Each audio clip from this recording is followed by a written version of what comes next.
3 at 6, the search for a missing Madison man in Europe ends nearly half a year later. And progress in downtown Sun Prairie, how a new hotel is helping the community move on after this summer's deadly explosion.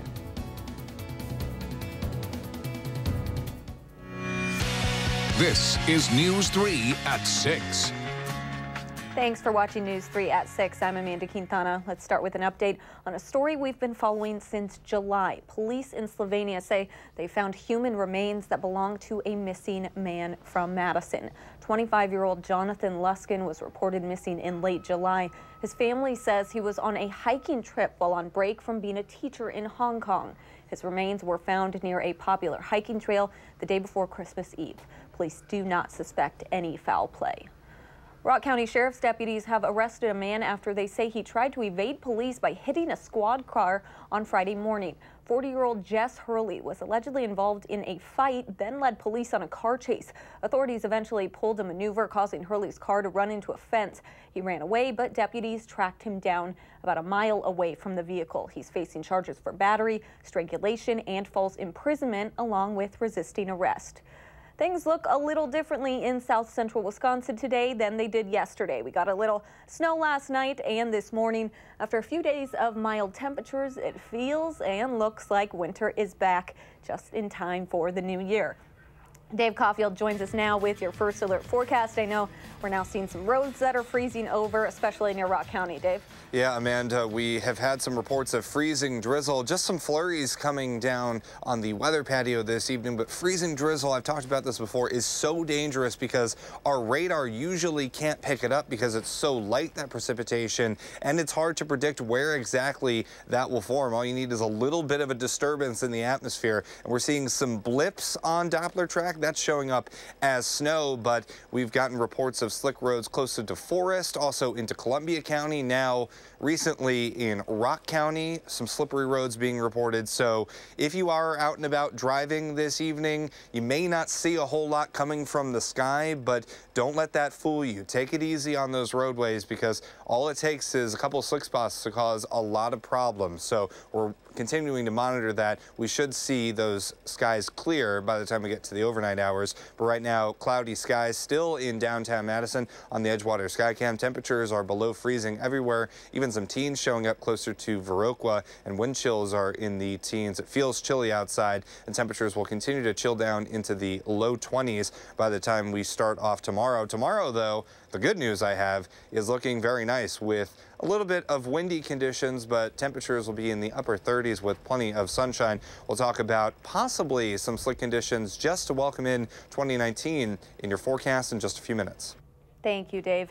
Nearly half a year after the Sun Prairie explosion damaged buildings and killed Fire Captain Corey Barr, the downtown area looks very different. One family who lost an entire building is getting close to completing a project they hope will add to the new face of downtown Sun Prairie. Our Madeline O'Neill has the story. It's eerie a little bit. What once was familiar scenery for Dave Bear. Yeah, it was really a neat building. Is now forever changed. It's hard to get used to the new landscape. Reminders of the explosion. There was about 12 feet of flames coming out of the sidewalk in front of our buildings. Are most notable in what's missing. A very tragic event. Corey was a great man. Including an office building Bear had owned for years before the day everything changed. My insurance agent had called me and I told them, well, you know, you can work out of my office tomorrow if you need to. And he said, I'm not so sure about that. I'm standing where Dave Bear's office building used to be after having to be knocked down from sustaining damage being so close to this summer's explosion. Bear thinks maybe his 14,000 square foot concrete building wasn't a total loss. So it really, I think, served as a large barrier to stopping this building from being damaged more. Right next door to the old office building, the Bear House Boutique Hotel. Almost a labor of love. Was set to open just weeks after the explosion. We're finding more and more surprises behind every corner. Of course, the biggest surprise set the Bears back at least 6 months, cracking the building's foundation and breaking windows. Yeah, this is probably my favorite here. Now the boutique hotel and its 7 rooms are almost ready for guests. Very unique, full of charm and character. This has some nice, great views of Main Street. Views that are still unfamiliar. Yeah, it's a view that is hard to get used to. But with the right perspective, it's a downtown landscape that's rebuilding. A future Bear is excited to see. And the city of Sun Prairie has been great, all the residents, in supporting not only the downtown, but supporting us to get back to where we are. In Sun Prairie. I think we don't really know how strong we are until we go through something like this. Madeline O'Neill, WISC News 3. The Bears hope to open the boutique hotel's doors in about a month. We've entered the second week of the partial government shutdown, and more agencies have announced they're cutting back on services or closing altogether until Congress and the president can agree on a way to fund the government. At the heart of the debate is a proposed wall on the southern border. Nicole Killian is at the White House with the latest. Homeland Security Secretary Kirstjen Nielsen toured overcrowded detention centers in El Paso and Arizona over the weekend, where the federal government is holding migrant families. No photographers were allowed to follow her. She's called for more thorough initial health screenings for migrants, as well as secondary screenings for every child following the deaths of 2 Guatemalan children this month. Saturday, President Trump tweeted, "Any deaths of children or others at the border are strictly the fault of the Democrats and their pathetic immigration policies that allow people to make the long trek thinking they can enter our country illegally." The president is pledging to keep the federal government partially closed until Congress agrees to have U.S. taxpayers help fund a border wall. Friday, the president threatened to close the entire southern border. The president is here at the White House, having canceled his annual New Year's Eve party at his private Florida club. He agreed to lower his demand for a full $5 billion to build a border wall, but Democrats say the new number, $2.5 billion, is still unacceptable. The president ought to get over this syndrome of his television show, "You're fired, you're shut down." Meantime, the Environmental Protection Agency began furloughing workers Friday night, and the Smithsonian Institution, which runs 19 museums and the National Zoo, will close all locations after the new year. The shutdown is forcing hundreds of thousands of federal workers to stay home or work without pay. Nicole Killian, CBS News, the White House. House Democrats have pledged to introduce legislation to reopen the government when they take control on January 3rd. With just 2 more days left of 2018, it's time to think of a resolution. The most popular usually involves weight loss. And a new program in Janesville wants to help you reach your goal and stay healthy, all for free. That story coming up.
We spend a lot of money on appliances like dishwashers, refrigerators, and ranges. Some spend even more for stainless steel. The last thing you expect is for it to rust. Consumer Reports reveals the culprit could be the cleaner that you're using. Why do they call it stainless steel when the minute you touch it, it gets covered in smudges and fingerprints? You clean and clean, but guess what? The product used to get those stains off your beloved appliance might cause another blight. Rust. One thing people don't know is that certain cleaners, especially those that contain bleach, can actually strip away metals that are designed to protect stainless steel. Here are a few do's and don'ts to keep your stainless steel stainless. One thing you want to make sure to do is clean your stainless steel appliances with a mild soap and a soft cloth, and always dry them off when you're done. Don't use disinfectants, abrasives, or cleaners that contain bleach, alcohol, ammonia, or chlorides, all of which can harm stainless. Do make sure to check the label on any cleaning supplies you use in your kitchen. Certain things like grout cleaner contain muriatic acid, and even the fumes can cause the finish on your stainless steel to wear down prematurely. Don't use steel wool or scrub pads. They can scratch the surface. Do wipe down your stainless steel appliances occasionally with a stainless steel cleaner. The mineral oil in them can actually restore the protective finish and help them last longer. Don't wipe stainless with a used dish rag. It can contaminate the surface with food oils, and if they are acidic, it could be detrimental to the protective layer on the steel. Do make sure you know what you're buying. Non-magnetic stainless steel generally contains nickel, and that tends to be more rust resistant. CR says if you do have rust on your appliances, you can use equal parts baking soda and water to gently rub, and your stainless will be sparkly again. Coming up, after 37 years, a Willie Street printing business is closing its doors. How the internet is to blame for taking many of their customers, eager to spread the word. Freezing drizzle is causing some slick roads once again tonight. We'll talk about that, plus what to expect with our mixed precipitation system on New Year's Eve in your forecast after this.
For many of us, the new year means resolutions, and for those looking to make a healthy change in 2019, a free program in Rock County could help. The 10 in 10 program at SSM St. Mary's in Janesville aims to help people drop 10 pounds over a course of 10 weeks. The program will focus on healthy habits like how we perceive food and avoiding emotional eating. Program Director Megan Tim says it's difficult to lose weight on your own. So many people try to do this on their own, and I'm hoping that with the 10 in 10 program, the peer support helps bring everybody together and gives people the opportunity to be accountable and have that peer support moving forward. Tim says building these habits goes beyond. The class is free and signups are still open. For more information on how to get signed up, you can visit our website, Channel 3000. A Willie Street alternative print shop is going out of business today. The 37-year-old business was a key part of Madison's progressive movements through the decades. Our Chris Loomberg takes us inside. There's history on the windows of the Lakeside Printing Cooperative, and it's a little taste of what the business will leave behind when it closes its doors for good later today. The pictures on the walls in Lakeside Printing Cooperative tell 1,000 words. Newquatch, the Madison Peace Network, Peace Church groups. That's not saying much, seeing as at this business, each pamphlet, page, and picture could tell their own stories. Working with nonprofits and progressives, in the city and surrounding areas, it's been great. Tales of fighting for change. I'm just like a tool that's been used in the long struggle. But on this day, today is our last day. The story of this print shop is fading away like an old photograph. It's all the nostalgia that's coming out now. We've been in this particular space for 27 years. I think I'll dream about it, According to former cooperative member Norman Stockwell, what this place meant to the community won't be lost. The most important impact of Lakeside is as an example that you can have a business that is part of a movement, that it's not just, people coming in and getting stuff printed and then leaving. The people in the print shop themselves are part of the political movement. But something about Madison's alternative culture just isn't quite the same. It's important for us to sort of look at that in our culture and say, why is it that these alternative businesses are having such a hard time surviving? One thing Jerry Chernow is sure about, even though this story is over, the movement's tale will continue. Handing out flyers and putting up posters helps people get their message out, even nowadays. They're going to have to find other sources for printed materials because there aren't many of us progressive print shops left anymore. While the business officially closed its doors today, it will be holding a party to celebrate all its achievements next month. I'm Chris Loomberg, WISC News 3. Now that it's closed, Chernow plans to go back to his old career, bookkeeping. Well, we woke up to a fresh layer of snow today and now some freezing drizzle. Dave, what can we expect next? Well, it's a lot happening in the weather world, and it really doesn't look like a lot. That's why freezing drizzle is so dangerous. We've had some flurries throughout the day, but really nothing has accumulated. But over the last few hours, we have this little disturbance in the atmosphere, kind of a stationary front setting up across southeastern Wisconsin, far southeastern Wisconsin, and a few flurries are showing up on Doppler track, but that's about it. However, we've gotten reports of some slick roads due to that freezing drizzle, which isn't showing up on Doppler track, and that will be around at least for the next few hours. So if you do have to travel out and about, especially a little bit closer to Rock County, where there have been some reports of slick roads and freezing drizzle, just give yourself plenty of extra time. You may not see a lot falling from the sky, but freezing rain doesn't take a lot to cause major problems out there. Just some flurries and light snowflakes in downtown Madison on the Edgewater Skycam,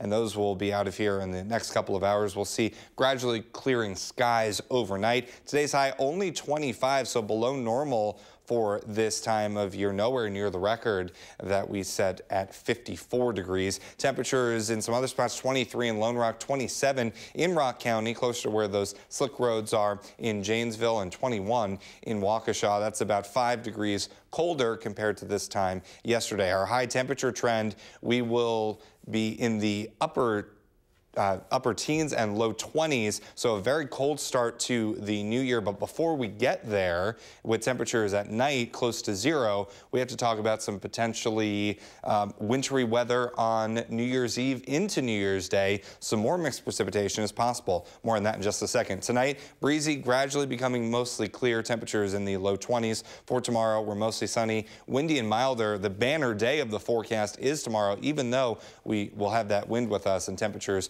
will be in the upper 30s, so a little bit milder air in town. Future track showing the clouds, the snow, any freezing drizzle moving on, hopefully by the time we get to about 10 or 11 tonight. Any time before that, we could theoretically still have a few snowflakes and some freezing drizzle, so take it easy on the roadways this evening. Then we are clear and sunny on Sunday with highs in the mid to upper 30s. Monday, our next weather maker arrives, and you can see some snow, some rain, some freezing rain all showing up. Really depends on where those temperatures lie. By the time we get to Monday afternoon, we should see some mixing in of snow and rain. And then I think by the time we get to later on Monday into Tuesday, everything changes over to snow, but there may be some more freezing rain and freezing drizzle to deal with into early on New Year's Day. After that, we get cold and clear with temperatures right around 20 degrees. But we're watching that very closely as we head into New Year's Eve and New Year's Day. The threat of some wintry mix and some snow and rain is definitely there. Tuesday and Wednesday were cold, then back closer to the freezing mark by the time we get to Thursday. Badger men's basketball is at Western Kentucky, and the Packers get ready to wrap up their season in Green Bay and wait for whatever's next. The story is coming up in sports.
The Badger men's basketball team is sneaking in one more non-conference game before the Big Ten season resumes next Thursday at the Kohl Center against Minnesota, and the Badgers have their hands full with Western Kentucky. Goodness, that's in Bowling Green, Kentucky, by the way. The Hilltoppers lead 77-71, just a few seconds left. Brad Davison keeping Wisconsin in the game with 23 points.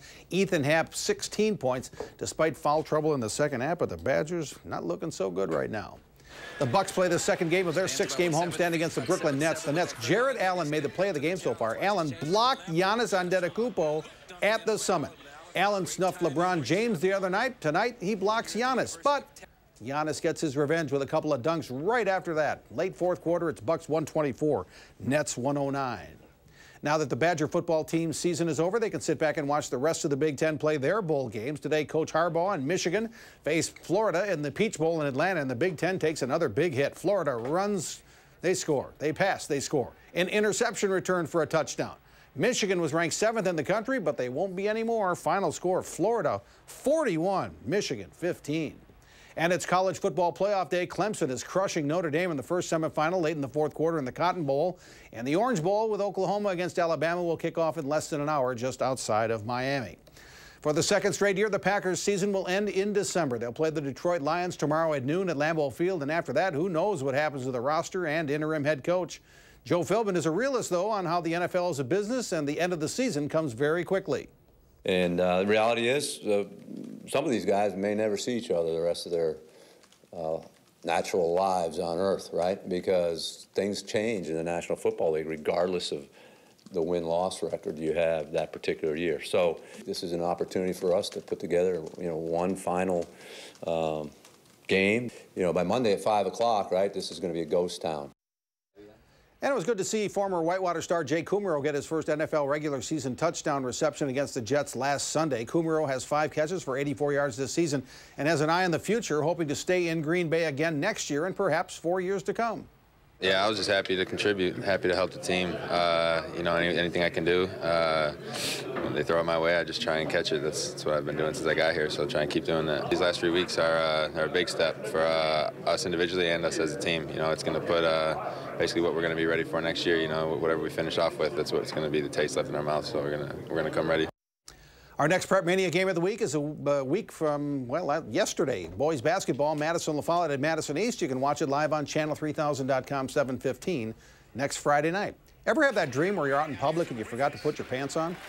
Well, the Minnesota Timberwolves' Andrew Wiggins had that kind of thing happen. He forgot to put his game jersey on underneath his warm-up, so they had to run out and get it out of the locker room. Guess it could have been worse. He didn't forget his shorts. Yeah. You ever have that? Where you're like in public and all of a sudden you realize that's a bad dream. Then you wake up. That's a bad dream. All right, well, you can't forget your jacket the next few days. Yeah, unfortunately, this freezing drizzle is not a bad dream right now. I switched to high-resolution Doppler, so you can maybe see that freezing drizzle a little bit better, but still not a lot of that showing up, especially closer to Rock County. The interstate is not looking too bad, but some of those other roads, the side roads, still are pretty slick. So this evening, take it easy out there. Give yourself plenty of extra time. But tomorrow, the weather does get better. I will promise that. Temperatures will be in the mid to upper 30s for highs with plenty of sunshine. Then we're watching some more wintry mix possible later on New Year's Eve into the very early hours of New Year's Day. And it looks like a cold start to 2019 with temperatures near 20. Oh, starting off 2019 pretty cold. Yes. All right, thank you, Dave. Thanks for joining us. Making plans that are weather dependent? Get an accurate 12-hour, even a 10-day forecast. Download the Channel 3000 First Alert Weather app and start planning.